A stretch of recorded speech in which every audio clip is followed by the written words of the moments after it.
Hello guys, communication skills में मैं रेणुपाल आपका बहुत बहुत स्वागत करती हूँ। बच्चों, आज का हमारा जो टॉपिक है वो है suffix, prefix, antonyms, synonyms and one word substitution. बाकी के सारे टॉपिक्स तो कवर हो चुके हैं। ये चीज़ें छूट रही थी तो मैंने सोचा आज के वीडियो में क्यों ना इसे कवर कर लिया जाए, है ना। ये भी तो काफ़ी इम्पॉर्टेंट है। हालांकि एक दो नंबर का ही है, लेकिन एक एक नंबर से जब जुड़ता है तो वो काफ़ी बड़ा नंबर बन के होता है तैयार ना। तो यदि हम छोटे छोटे नंबरों को भी ध्यान में रख कर तैयार करेंगे अपने सारे क्वेश्चंस को, तो हमें नंबर गेन करने में आसानी होगी और हमारा मार्क्स भी बहुत ही अच्छा होगा। तो इसके लिए हमें छोटी छोटी चीज़ों को भी उतना ही ध्यान देना है जितना कि आप अदर चीज़ें पढ़ रहे हैं। तो आइए हम देखते हैं अपना टॉपिक। सबसे पहले हमारा पहला है सिनोनिम्स। सिनोनिम्स, यहाँ पे मैंने जो इम्पोर्टेंट सिनोनिम्स है बच्चों उसको मैंने इस वीडियो में लिया है, और इसको आप अच्छे से राइट करके और अपने नोटबुक में उसे अच्छे से राइट करिए और उसको अच्छे से तैयार करिए, तभी जा कर के ये मेहनत जो है सफल हो पाएगी, है ना। तो देखिए, जैसे अबेंडन का अर्थ होता है छोड़ देना। पहले तो आप लोग ये समझ लो सिनोनिम्स होता क्या है। सिनोनिम्स का मतलब है समानार्थी शब्द। समानार्थी का मतलब समान अर्थ, है ना।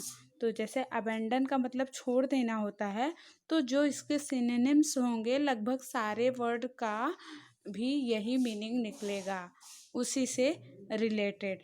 तो अबेंडन मीन्स छोड़ देना, गिव अप मीन्स भी छोड़ देना होता है। तो देखो, इसी से रिलेटेड एब्डिकेट है, फॉरसेक है। और नेक्स्ट है एडेप्ट यानी प्रवीण, तो इसका स्किलफुल, टेक्स्टियोरियस, एक्सपर्ट, एप्ट। इसी तरह से नेक्स्ट है एट यानी सहायता करना, तो इसका असिस्टेंस, सपोर्ट, रिलीफ, हेल्प, है ना। तो सिनोनिम्स का मतलब आप लोग उम्मीद है समझ ही गए होंगे। सिनोनिम्स का मतलब समानार्थी शब्द। अब देखिए नेक्स्ट क्या है, एपोलॉजी। एपोलॉजी मीन्स क्या होता है, क्षमा याचना। इसमें गलत लिख दिया है, क्षमता याचना, क्षमा याचना होता है। उसका क्या हो जाएगा, excuse, pardon, amends, regret. Next क्या है, एडवर्सिटी। एडवर्सिटी मीन्स होता है मुसीबत, तो उसका क्या हो जाएगा, कैलामिटी, मैजरी, मिसफॉर्च्यून। इसी तरह एबिलिटी मीन्स योग्यता, अब सबको पता है, तो इसका क्या हो जाएगा, capacity, capability, talent, skill. Anger means क्रोध होता है, तो क्या हो जाएगा, रेज, फ्यूरी, रेथ। इसी तरह आंसर, आंसर मीन्स उत्तर देना, तो रिप्लाई, रिस्पॉन्स, सल्यूशन। इसी तरह से एरोगेंस मीन्स अभिमान होता है, तो इसका क्या हो जाएगा, huge haughtiness and insolence, pride. Next क्या है, एसेंट यानी चढ़ाई, तो इसका हो जाएगा एलिवेशन, एब्संग, लिफ्ट, राइज। अटैक मीन्स आक्रमण होता है, तो इसका हो जाएगा assault, onslaught, aggression, invasion. And next क्या, एक्नॉलेज यानी स्वीकार करना, तो क्या हो जाएगा, एक्सेप्ट, एडमिट, एक्सप्रेस, कॉन्फेस। इसी तरह से एक्चुअल मीन्स वास्तविक होता है, तो इसका हो जाएगा real, current, effectual. Attain means प्राप्त करना, तो क्या हो जाएगा, गेन, अचीव, एक्वायर, सक्सीड।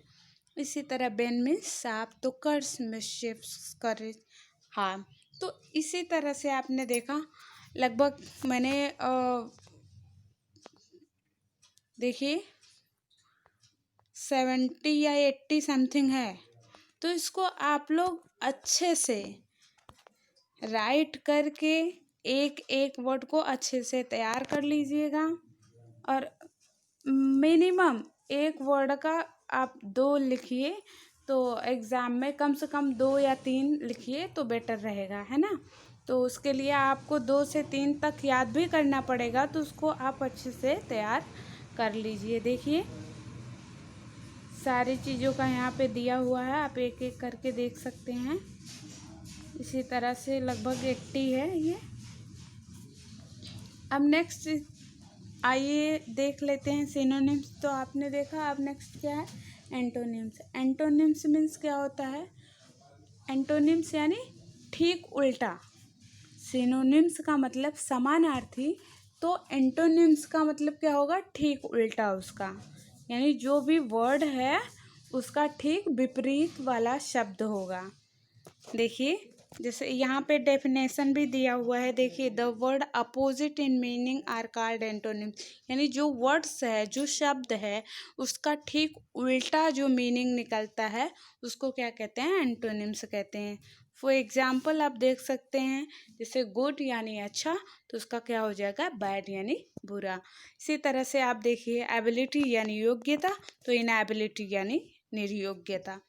इसी तरह से आप देख सकते हैं एबव यानी ऊपर, तो विलो यानी नीचे, अब्स्योर्ड यानी निरर्थक, तो रीजनेबल यानी सार्थक। इसी तरह से आप देख सकते हैं एक्सेप्टेंस यानी स्वीकृति, तो रिजेक्शन या रिफ्यूजल यानी अस्वीकृति। एक्यूरेट यानी शुद्ध, इनएक्यूरेट यानी अशुद्ध। एब्सेंस यानी अनुपस्थिति, और प्रेजेंस यानी उपस्थिति, है ना। इसी तरह से एक्वाइट यानी मुक्त करना, कॉन्विक्ट यानी पकड़ना या बांधना। तो इसी तरह से आप देख सकते हैं एंटोनिम्स, ये भी इम्पॉर्टेंट है सारे, इसको तैयार कर लीजिएगा एक एक करके। कम से कम आप डेली 10 अगर एक लक्ष्य बना करके कि आज हमको 10 तैयार कर लेना है, फिर नेक्स्ट डे हमको 10 तैयार करना है, उसके नेक्स्ट डे 10 तैयार करना है, तो आप देखेंगे धीरे धीरे 4-5 दिनों में करके आप सारे को तैयार कर लेंगे। तो ये बहुत ही ज़्यादा नहीं है, लेकिन हाँ बशर्ते आप लोगों को इसके लिए तैयार करना पड़ेगा। अब ये तो है नहीं कि सोचने मात्र से हो जाएगा, है ना, तो उसके लिए आपको ये काम भी करना पड़ेगा, उसको नोट करना पड़ेगा अपने नोटबुक में, और उसको बाकायदा तैयार भी करना पड़ेगा।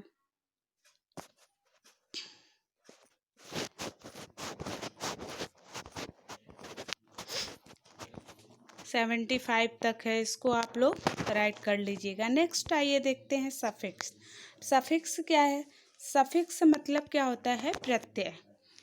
इसका डेफिनेशन देखिए, a suffix is a letter, यानी सफिक्स क्या है, एक लेटर है, आर ग्रुप ऑफ लेटर, या फिर शब्दों का समूह है, added at the end of word which make a new words, यानी जो शब्दों के अंत में जुड़कर एक नया शब्द को बनाता है। हिंदी में भी देख लीजिए, शब्द के अंत में लगने वाले प्रत्यय जिससे शब्द का अर्थ या प्रयोग विधान बदल जाता है, तो उसे क्या कहते हैं, प्रत्यय। प्रत्यय, इससे ही आप साफ अर्थ लगा सकते हैं, यानी जो वर्ड के लास्ट में जुड़े वो उसे क्या कहेंगे, प्रत्यय कहेंगे। अब जैसे एग्जाम्पल के रूप में देख लीजिए, कंस्ट्रक्ट यानी बनाना होता है। अब देखिए जब हमने ION ये प्रत्यय, ये सफिक्स इसमें ऐड कर दिया, तो एक अलग वर्ड बन के तैयार हुआ, कंस्ट्रक्शन, यानी निर्माण करना, है ना।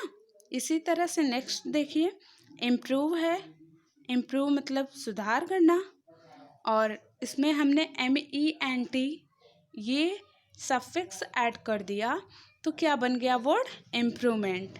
इसी तरह से हेल्प है, तो हेल्प में हम लेस को ऐड कर देते हैं जो कि सफिक्स है, तो क्या हो गया, हेल्पलेस। तो आप देखिए, इसको ध्यान में रखिए, जो वर्ड के लास्ट में ऐड होता है वो हमेशा क्या कहलाता है, सफिक्स कहलाता है।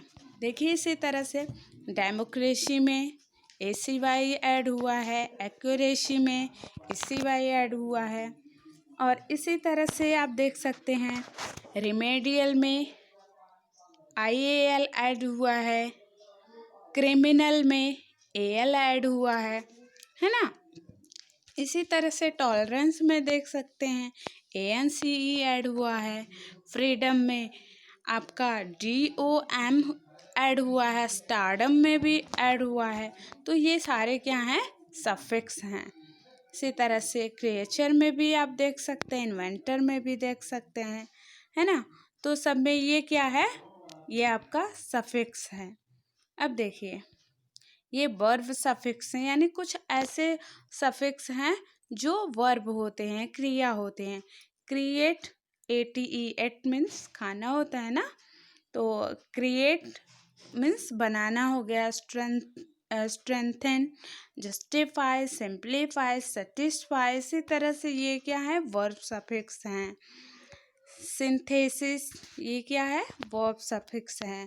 नेक्स्ट इसी तरह से आप देख सकते हैं एडजेक्टिव सफिक्स, जो कि मीनिंगलेस, जो मीनिंग में लेस जुड़ा हुआ है, वो भी आपका क्या है, एडजेक्टिव है। ऑडिबल क्या है, ये भी एडजेक्टिव है। इसी तरह से थर्मल है, हर्बल है, हैंडफुल है, प्लेफुल है, स्किलफुल है, रिलीजियस है, जीलियस है, एंड इंफॉर्मेटिव, अटेंटिव, है ना। तो ये सारी चीज़ें क्या है, एडजेक्टिव सफिक्स है। अब नेक्स्ट आइए देख लेते हैं प्रीफिक्स। प्रीफिक्स क्या है, जस्ट उल्टा इसका है। सफिक्स में आपने देखा कि जो वर्ड के लास्ट में वर्ड जुड़ता है, जो भी वर्ड के लास्ट में यदि कुछ वर्ड जुड़ते हैं तो उसे हम सफिक्स कहते हैं। लेकिन प्रीफिक्स में क्या है, प्रीफिक्स में वर्ड के पहले जो लेटर जुड़ते हैं उसे हम क्या कहेंगे, प्रीफिक्स कहेंगे। प्रीफिक्स, प्री मतलब पहले, तो इससे हम आसानी से अर्थ भी लगा सकते हैं कि जो पहले जुड़ता है वो क्या कहलाता है, प्रीफिक्स। प्रीफिक्स मतलब उपसर्ग। देखिए, letter or group of letters added to the beginning of a word to makes a new word, यानी शब्द या फिर शब्द का समूह जो शब्द के पहले ही जुड़ता है वो क्या कहलाता है, प्रीफिक्स कहलाता है। हिंदी में भी हमने लिखा हुआ है, आप देख सकते हैं, शब्द के आरंभ में लगा हुआ वह अक्षर या समूह जिससे शब्द का अर्थ बदल जाता है उसे क्या कहते हैं, प्रीफिक्स कहते हैं। अब देख सकते हैं यहाँ पे, जैसे एबल, एबल मीन्स योग्य होता है, और एबल में पहले क्या जुड़ गया, UN, तो क्या बन गया वर्ड हमारा, अनेबल बन गया। इसी तरह पॉसिबल में IM यानी एम जुड़ गया तो क्या बन गया, इम्पॉसिबल। इसी तरह से बिहेव में मिस जुड़ गया तो क्या बन गया, मिसबिहेव। इसी तरह से करेक्ट में इन जुड़ गया तो क्या बन गया, इनकरेक्ट। देखिए समझ में आ रहा होगा, आई होप। इसी तरह से कुछ वर्ड हैं जिसको मैंने लिखा है, आप देख सकते हैं, जैसे anteroom, antidote, antibiotic, and coworker, cooperator, devalue, disappear, disagree, ex president, extraordinary, forehead, forward, है ना। इसी तरह से homoplastic, hyperactive, illegal, inside, infrastructure, interest, internet, और microscope, microwave, midway, mistake, misunderstand, nonsense, postpone, postmortem, prefix, pre, intermediate, return, semifinal, subcategory, superstar, supernatural. तो आपने देखा, यदि हम जैसे सुपर को हटा दे तो भी एक ये वर्ड बन जा रहा है स्टार, है ना, नेचुरल।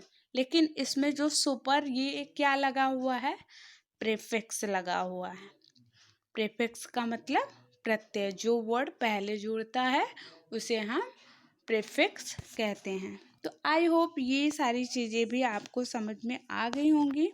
इसको 1 से 2 से 3 बार मिनिमम देखिएगा, और ज़्यादा से ज़्यादा देखेंगे जितना, उतना अच्छे से आप लोगों को ज़्यादा समझ में आएगा। नेक्स्ट आइए देख लेते हैं, क्या है, वन वर्ड सब्स्टिट्यूशन, यानी अनेक शब्दों के लिए एक शब्द। यानी जैसे हम कहीं पे ढेर सारे वर्ड, कुछ बोलने के लिए ढेर सारे वर्ड को यूज़ करते हैं ना, यदि उसकी जगह हम संक्षिप्त में कहना चाहें किसी बात को, तो क्या हो जाएगा वो one word substitution.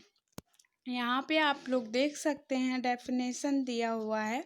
Sometimes a single word represent the meaning of a certain group of words and it can be used in a sentence substituting the group. This is called one word substitution.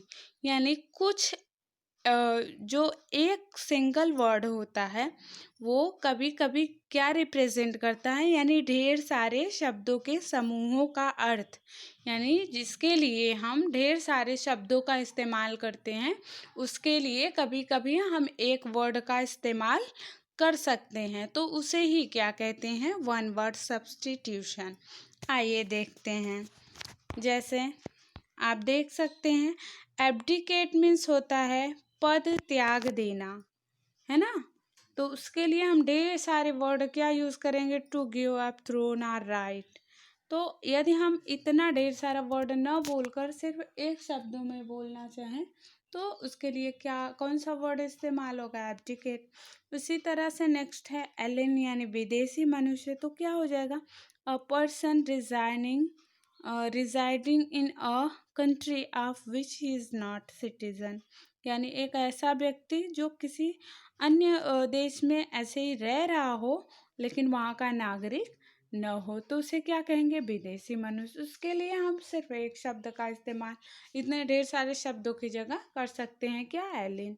इसी तरह से ambassador यानी राजदूत, उसके लिए ढेर सारे word क्या हैं, person sent by a king or state to another government. इसी तरह से एंटीडोट यानी विषार, a medicine which contracts poison or the effect of a disease, है ना। यानी एक ऐसी दवा जो किसी बीमारी या किसी जहर को मात दे या उसको हर ले, तो क्या हो जाएगा उसका एंटीडोट। एंटीसेप्टिक यानी सड़न रोकने वाली, तो क्या हो जाएगा, मेडिसिन विच प्रिवेंट डिके। इसी तरह से एथिस्ट यानी नास्तिक, नास्तिक के लिए अब ढेर सारे वर्ड हम क्या यूज़ करेंगे, अ person who does not believe in the existence of God. इसी तरह से एनोनिमस यानी गुमनाम, अननोन आर अनडिक्लेयर्ड सोर्स, है ना। इसी तरह से नेक्स्ट क्या है, एस्ट्रोनॉट यानी अंतरिक्ष यात्री, और ट्रेवलर इन स्पेस यानी जो स्पेस में ट्रैवल करता हो। नेक्स्ट क्या है, ऑडियंस यानी श्रोतागण, अ ग्रुप ऑफ लिसनर यानी जो लिसनर का समूह होता है उसे क्या कहते हैं, ऑडियंस। ऑटोबायोग्राफी यानी आत्मकथा, the life story of a person written by himself, यानी किसी व्यक्ति के द्वारा जो खुद की हिस्ट्री लिखी जाती है उसे क्या कहते हैं, आत्मकथा। ऑटोक्रेसी यानी निरंकुशता, government by a ruler who has unlimited power. Next क्या है, बायोग्राफी यानी जीवनी, life story of a person written by anybody else, यानी किसी और के जीवन के बारे में कोई अन्य लिखता हो तो उसे क्या कहेंगे, जीवनी। कट्टर यानी बाय गॉड, उसके लिए a person who hold strength to an opinion. कैनिबैट यानी कैनिबल यानी नरभक्षी, a person who eat human flesh, मतलब ऐसा व्यक्ति जो ह्यूमन फ्लैश खाता हो यानी मानव का मांस, उसे नरभक्षी कहते हैं। सेमेंट्री यानी कब्रिस्तान, प्लेस फॉर ब्यूरियल्स यानी जहाँ दफन किया जाता है। इसी तरह से कॉस्मेटिक्स यानी सौंदर्य प्रसाधन, the thing which are use to increase the beauty of body, यानी ऐसी कुछ चीज़ें जो बॉडी की ब्यूटी के लिए बढ़ाने बॉडी की ब्यूटी बढ़ाने के लिए यूज़ की जाती हैं, ऐसी चीज़ों को क्या कहते हैं, कॉस्मेटिक्स कहते हैं। ड्रॉट यानी सूखा, यानी वांटिंग ऑफ रेन, जहाँ पानी की चाह हो यानी पानी कम हो तो वहाँ पे क्या कहेंगे, सूखा। नेक्स्ट क्या, एलिजिबल यानी योग्य या फिर पास, फिट टू बी चूजन यानी ऐसा जो चूज करने के लिए फिट हो। फॉरेनर यानी विदेशी, a person of another country, किसी अन्य देश का व्यक्ति। तो समझ में आ गया आप लोगों को, आई होप समझ में आ गया होगा। इसमें जितने भी ये चीज़ें बची हुई थी तो आज की वीडियो में मैंने उसे ही कवर कर लिया। अब आपका कोई भी चीज़ बचा नहीं हुआ है, तो अब आप लोग फाइनली अपने पूरे अच्छे से पूरे टॉपिक्स को एकदम अच्छे से तैयार कर लीजिए। और सरण का कम से कम 2 से 3 साल का, 4 साल का पेपर आप लोग अब सॉल्व करिए, क्योंकि कुछ ऐसी चीज़ें बची नहीं हैं जो पढ़ाई नहीं गई हों। तो सारी चीज़ें पढ़ा दी गई हैं, तो कुछ बचा है नहीं। और आई होप आप सब समझ गए होंगे अच्छे से। तो उसको सॉल्व करिए और अपने एग्ज़ाम के लिए खुद को प्रिपेयर करिए और अपने आप को एकदम रेडी रखिए एग्ज़ाम के लिए। इसके साथ ही आज का हमारा क्लास ख़त्म होता है। बहुत बहुत धन्यवाद। अपना ख्याल रखिए बच्चों।